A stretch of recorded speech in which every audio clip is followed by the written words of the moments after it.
साथ इलाके में भीड़ का क्रूर चेहरा नजर आया। चोरी के एक आरोपी को भीड़ में बेरहमी से पीटा। युवक पर रिक्शा चोरी करने का आरोप था। लोगों ने आरोपी को तब तक पीटा जब तक वो बेहोश नहीं हो गया। विद्या बालन की बहुचर्चित डर्टी पिक्चर्स पर सेंसर बोर्ड ने कैची चला दी है। इस फिल्म के दूसरे ट्रेलर को सेंसर बोर्ड ने रोक दिया है।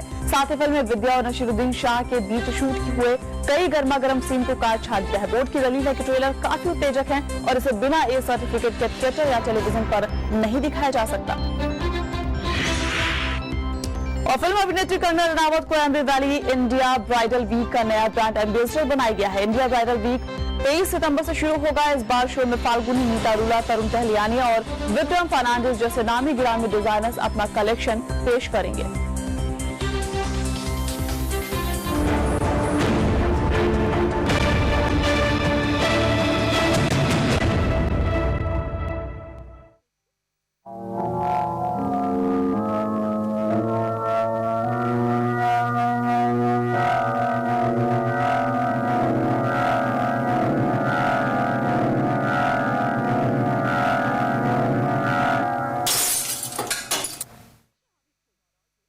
नमस्कार, बहस लाइव में आपका स्वागत है। मैं हूं रंजीत कुमार।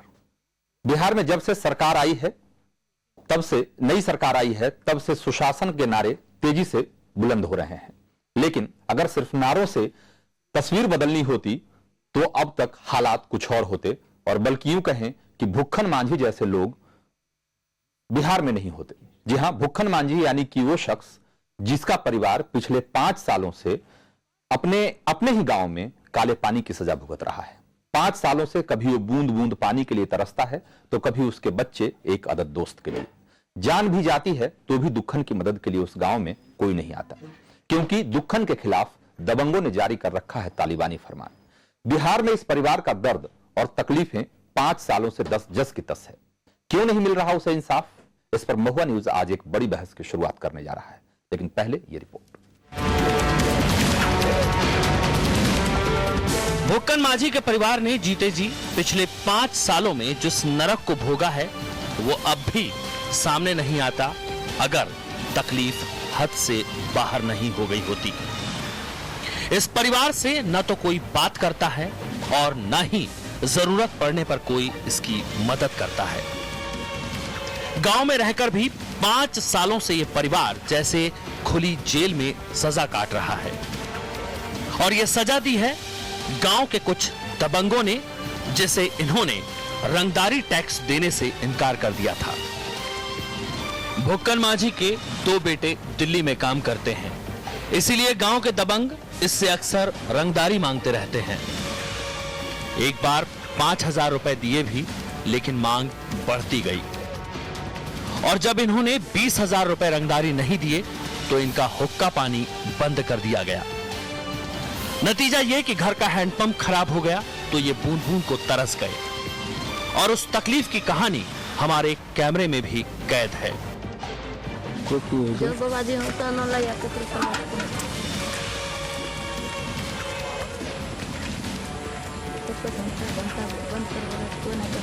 बगल में सरकारी पागल बहुत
लिया गन पानी हो लिया गन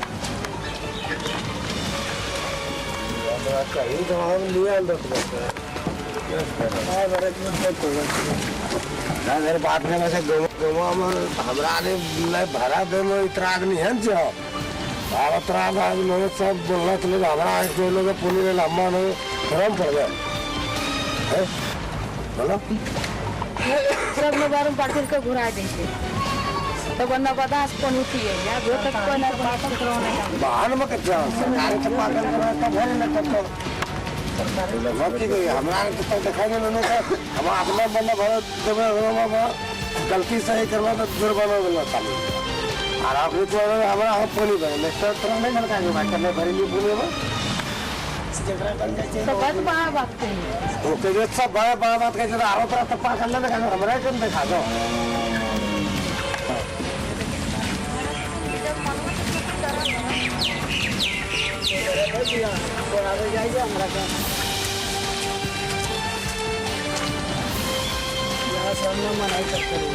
मारा लगे तो कोई बचा हो नहीं यार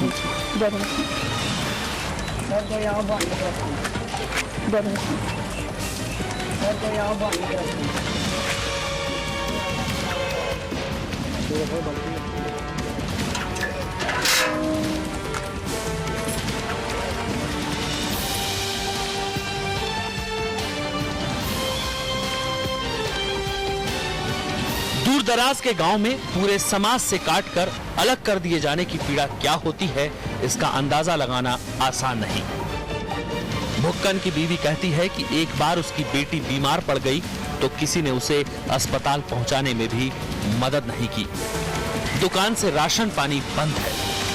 एकदम अकेले कुछ भी हो जाए तो कोई सहारा नहीं भैया बीमार पड़ी तो न हॉस्पिटल से न डॉक्टर से अब कोई सहारा नहीं कब केन बच्चा उठा के केकरो से एक आदमी सहारा हमारा कुछ नहीं केन हम उठा के डॉक्टर को ले जा बस 3 दिन बेहोश रह गए बेटी खाली करवा तेल लगा के रख लिए केन बचा के दुकानों में सामान नहीं दे से कोई नहीं सब दुकान बुला के बंद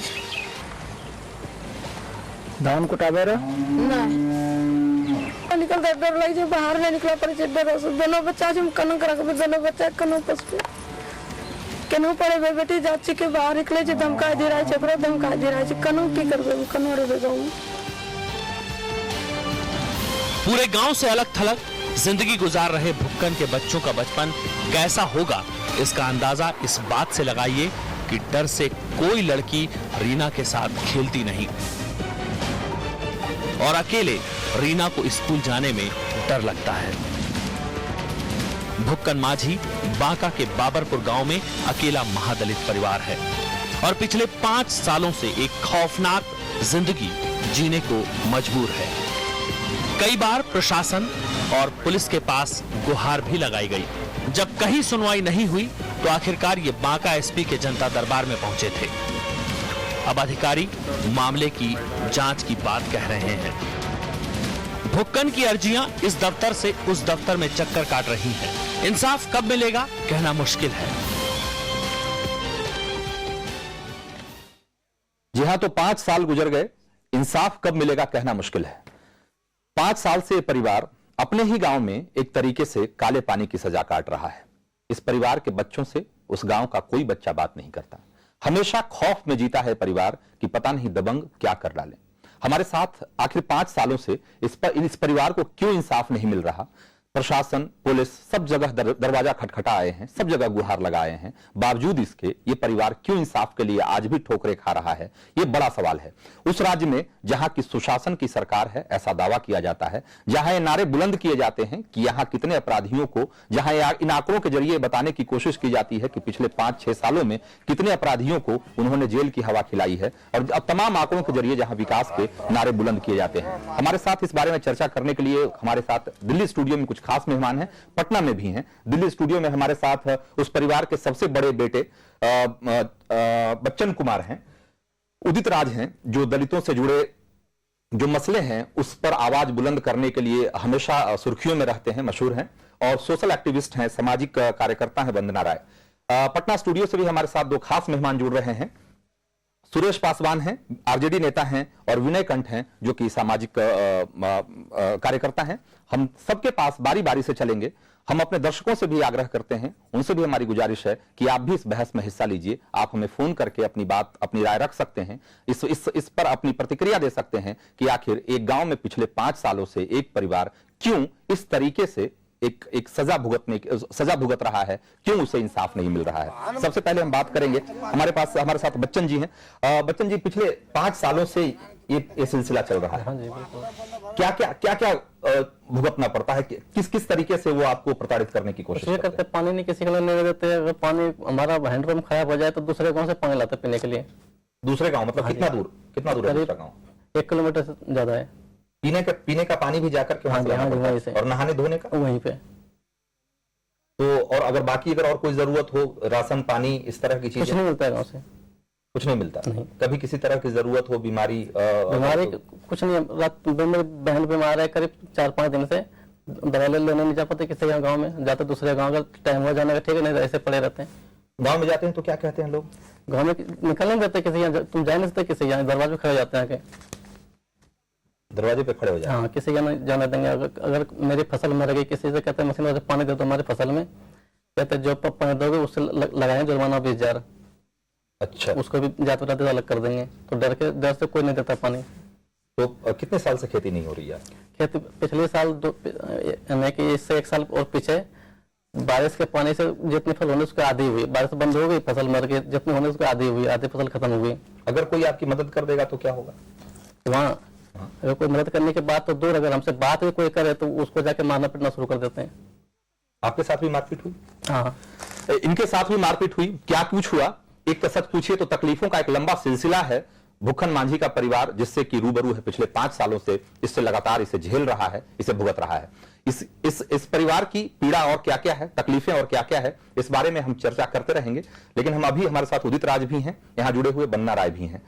उदित राज से हम सवाल करना चाहेंगे, जिस तरीके से एक कहा जाता है कि ग्राम स्वराज की बात कही जा रही है, पंचायती व्यवस्था जब से लागू हो गई तब से कहा जा रहा है कि अब गांव में ही इंसाफ मिलेगा। लेकिन गांव में जब इस तरीके से सत्ता जो है दबंगों के हाथ में होगी तो इंसाफ क्या इसी तरीके से मिलेगा? नहीं, पंचायती राज स्थापित करने के बाद जरूर यह लगा था कि जो प्रशासन है नीचे तक जाएगा, जो पावर है नीचे डिवॉल्व करेगी। लेकिन ऐसा हुआ भी, लेकिन परिस्थिति में इतना बदलाव नहीं आया। जो जाति व्यवस्था है उस व्यवस्था ने तमाम सारे प्रगतिशील कानून, विचारधारा या न्याय की बात को चलने नहीं दिया जाता। अब देखिए लक्ष्मण जी, हमारे साथ एक दर्शक हैं, उदित जी, हम आपकी बात अभी तुरंत पूरी आप करने का मौका देंगे। हमारे साथ एक दर्शक जुड़ गए हैं, लक्ष्मण राय है ऋषिकेश से, ये अपनी बात रखना चाहते हैं। लक्ष्मण जी बताइए।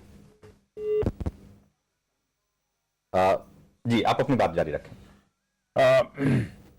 एक तरह से मैं गांव को जेल समझता हूं जी, शहर के मुकाबले में। जी, मैं गांव से हूं जी, और मेरा बचपना गुजरा है गांव में। इंटर और बीए तक मैं गांव में किया हूं। गांव के लोग अमूमन अपने दुख से दुखी नहीं, पड़ोसी के सुख से दुखी। हाँ जी। ये उत्तरी भारत का तो मैं जानता हूं, दक्षिण भारत के गांव में नहीं रहा हूं तो मैं नहीं कह सकता हूं। लेकिन जो मध्यम वर्ग शहर में है उसकी अवधारणा यह है कि गांव में एक बहुत ही बेहतरीन लाइफ है, जिंदगी है, लोग स्वार्थी नहीं हैं और लालची नहीं है, लेकिन चतुर चालाक नहीं है। चतुर चालाक भले न हो, लेकिन एक बात जरूर है कि वर्ण व्यवस्था, जाति व्यवस्था बहुत हद तक वहाँ अभी भी है, महिलाओं के और वो बहुत सारी समस्याओं की, इस तरह की समस्याओं की महिलाओं का। दूसरी बात है जो हमारा कानून है जी, वह संविधान है, कानून से ज्यादा उनका जीवन निर्धारित नहीं होता। वो जो परंपरा है, परंपरा है, और परंपरा है, जाति व्यवस्था दबाव से होता है। बिल्कुल, आजादी औरत की वहां नहीं है। बिल्कुल, और बिल्कुल आपने सही कहा। अगर कानून का राज होता उस गांव में, बाबरपुर में, बांका के बाबरपुर में, बाबरचक, माफ कीजिएगा, बाबरचक में अगर कानून का राज होता तो भुक्खन मांझी का परिवार पिछले 5 सालों से इस तरह की तकलीफें नहीं झेल रहा होता। हमारे साथ एक दर्शक फिर से जुड़ गए हैं, लक्ष्मण प्रसाद है ऋषिकेश से। रांची से एक और दर्शक जुड़ गए हैं, पवन जी हैं। पवन जी बताइए। जी जी बोलिए।